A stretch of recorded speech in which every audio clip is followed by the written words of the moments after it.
If you've been wondering what this is that came with your PFAFF Creative Icon, it's a presser foot lifter.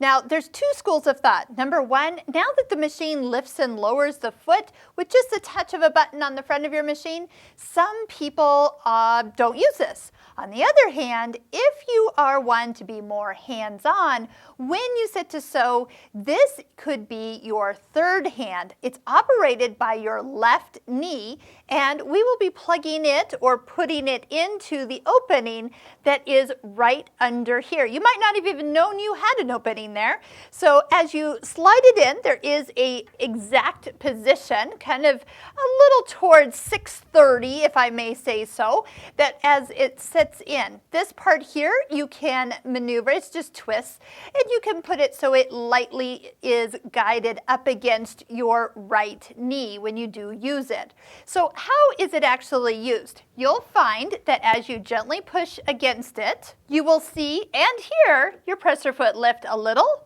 a lot, or all the way up. So depending on what you're doing, you can have the machine easily lift with just a little nudge of your right knee.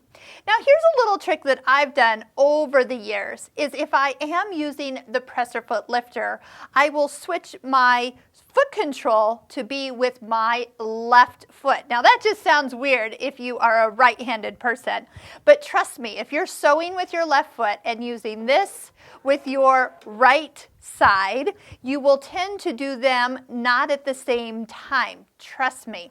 And so it is actually, like I said, it's a little awkward at first, but it really makes a difference to separate the two. And now you're not trying to use one leg to kind of sew with your toes and then lift when you're supposed to, and then lift and sew and lift and sew. So trust me, when you're ready to sit down and sew, you'll find that you'll be able to just go ahead, stop, lift, and even bring it all the way to the highest position, and those speed dogs will go down. Especially if you're working on some higher, thicker fabric, this is like all hands on deck and adding your third hand.